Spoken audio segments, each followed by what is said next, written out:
I just used to come away from dropping my daughter off or something like this, or dropping my son off, and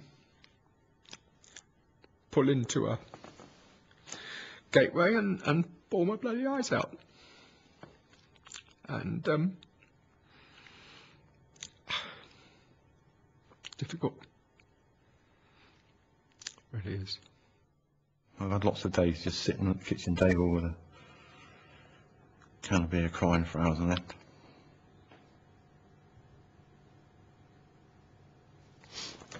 I hope you have a walk, sorry. The family justice system in this country is a farcical reactionary joke.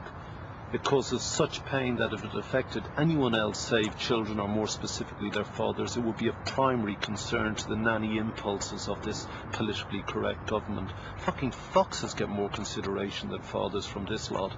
Children must be returned to their families. Fathers must reclaim their children. This law stops them. Get rid of it. I propose we write new law to protect the rights of children to be with their dads equally where that is possible.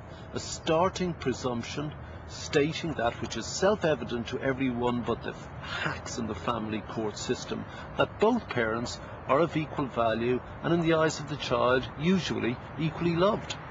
My suggestion is, and I think we've already gone through this, is that the law should state that where possible they are, and the end result is they will be with each parent 50% of the time, unless they otherwise choose themselves. I don't have a problem with that. So you and I would draft a law which said, unless the circumstances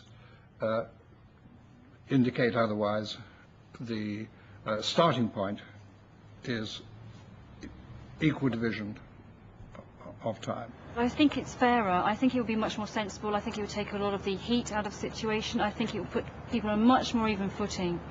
And also then they would think very carefully about what they're doing when they do split. Because at the moment it's too easy. And the trauma that's caused by the current system is just appalling. I think it would help enormously. This summer, the government published its proposals in the form of a green paper, a consultation document that may eventually become law. There are plans to encourage mediation, speed up the court process and provide contact centres. And though this may have some marginal benefit, the reality of this paper is that bureaucrats have listened to other bureaucrats' complaints of an overwhelmed system. As ever, people have been ignored. They refuse point blank to even consider allowing fathers to be with their children for 50% of the time, wherever that's possible.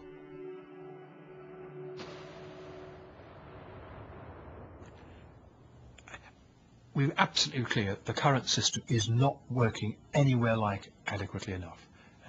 We are not saying things are fine. This is why we're setting out what we think is a radical process of change. But it doesn't do that one thing. It doesn't say, and it needs to be said, upon separation the children will be with both parents equally 50% of the time where possible. Nothing wrong with that at all. What we don't want to do, though, is to say that that's what everybody should be doing. Why the hell should the state be saying every child should be spending 50% of its time with one parent and 50% of another? I don't actually expect that to happen. I expect that to happen Yours, extremely rarely. It's neutralising the negotiating position. It is, yes, and it's the backstop. You see, my problem with this is that you're putting people in the state's maw for the rest of their life. You're putting them in the system like criminals. And everything we've talked about are systems of the state. You know, there's this, then you have to report to judges who can then call you in and have you referred, and then there's welfare officers and mediators examining you to find you wired, that sort of person. It's very Orwellian. And the endless interference because you've just broken up with your missus. Fuck off. Get out of my life. You know, that's it. And save yourself a few quid in the bargain, the state. You know, I generally, what's the problem? What we believe the law says currently, and what we'll be saying again and again, is that we want the way in which parents behave and the way in which the law is worked out in practice to reflect cooperative parenting. or what the research tells us, it's not contact per se which makes for the best outcomes for the children. It's the quality of the contact. So it's not just, you know, divvying the child up. The idea that we can have a one-size-fits-all won't work. No, I won't let you get away with that, because I keep hearing that from you guys. It's not a one-size-fits-all. I keep explaining that 50-50 is that is, we desire that to be the end result, that the children are raised, brought up by both parents, equally contributing to the well-being of this child. Won't achieve your objective. You'll end up with just more litigation and just more conflict within the courts. While the Minister is right that in most couples' lives the woman will still do the bulk of the domestic work, she is wrong in assuming that this must continue upon separation. Like the courts, the Minister is defending the past. She, like they, seem to be unable to understand the present or imagine the future. The point is that if men were allowed to be with their children, they too would be caring for them. This will happen in our time, but not when a government pursues outdated modes of social policy. But what this is a tinkering with a wholly prejudiced, discriminatory, biased, inadequate and unjust system. And an unthinking tinkering with family law becomes unjustified tampering with people's lives. So stop tinkering, stop messing, tear down this law and start again. Because what fathers and mothers and grandparents, and more specifically children, need is the presumption that when you split up, when you separate, that the kids need to know that they will be with their mum and their dad half the time, where that's possible. If it's not possible, let's work something else out. Why not?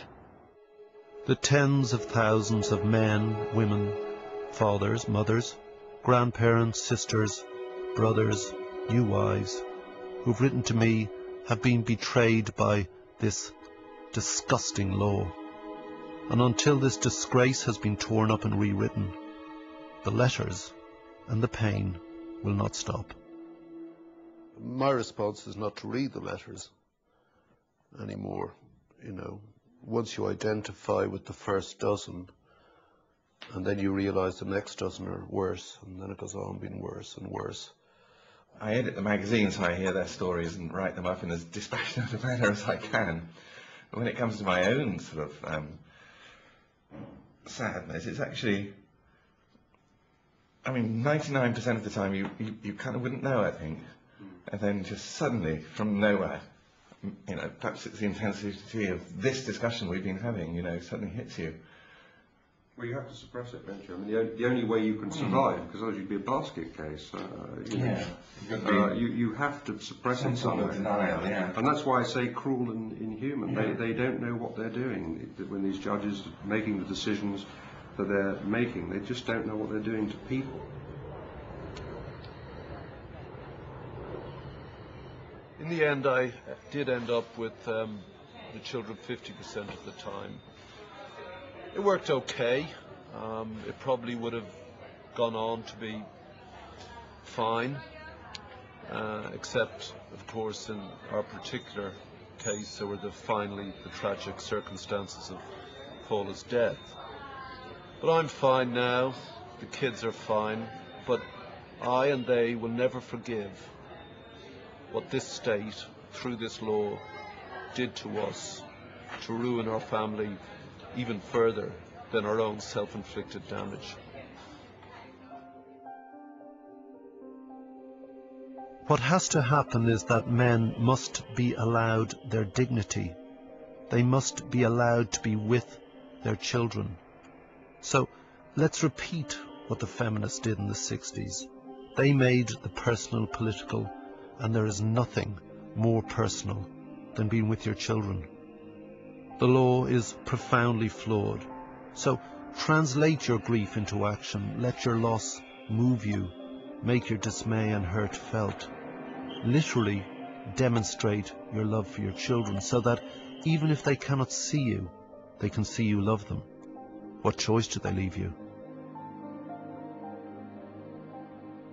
Speak your unsayable pain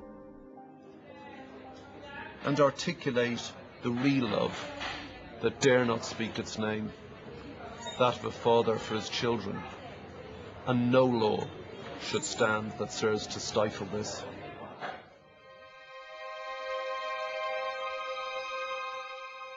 Since this programme was made, one of the interviewees, Alan Levy QC, has sadly died. For more information about the UK's child residence laws and advice on shared parenting, visit channel4.com/family.